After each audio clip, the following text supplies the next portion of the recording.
વાત કરીએ હાલ ભરૂચની કે જ્યાં નર્મદા ડેમમાંથી પાણી છોડાતા ભરૂચના કબીરવડમાં પાણી ભરાયા છે।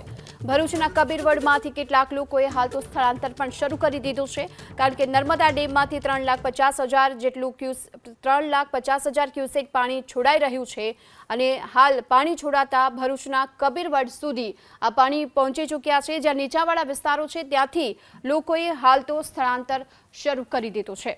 નર્મદા ડેમમાંથી સતત પાણી છોડવામાં આવી રહ્યું છે। 3.5 લાખ ક્યુસેક પાણી છોડાતા નીચાણવાળા વિસ્તારોમાં અત્યારે પાણી ભરાયા છે। ત્યારે પાણી ભરાવતાની સાથે અહીં જે રહીશો છે, અહીં જે લોકો છે તેમણે અત્યારે સ્થળાંતર શરૂ કરી દીધું છે। ખાસ કરી અહીં નદી કાંઠાના વિસ્તારોમાં જે ઝૂંપડામાં લોકો રહે છે તેમણે હાલ સ્થળાંતરની કામગીરી શરૂ કરી દીધી છે। આ તરફ વાત ભરૂચના અંકલેશ્વરની કરીએ, જ્યાં ભારે વરસાદ વરસી રહ્યો છે અને વરસાદને લઈને સ્થાનિક નદી નાળાઓ પણ સતત છલકાઈ રહ્યા છે। એવામાં અમરાવતી નદીમાં પણ પાણીની આવક જોવા મળી રહી છે। અમરાવતી નદી પણ બે કાંઠે વહેતી જોવા મળી છે। ઉછાલી સહિતના ગામોમાં તેની અસર જોવા મળી છે। પાણી ત્યાં ગામો સુધી પહોંચી ચૂક્યા છે અને તેને લઈને હાલ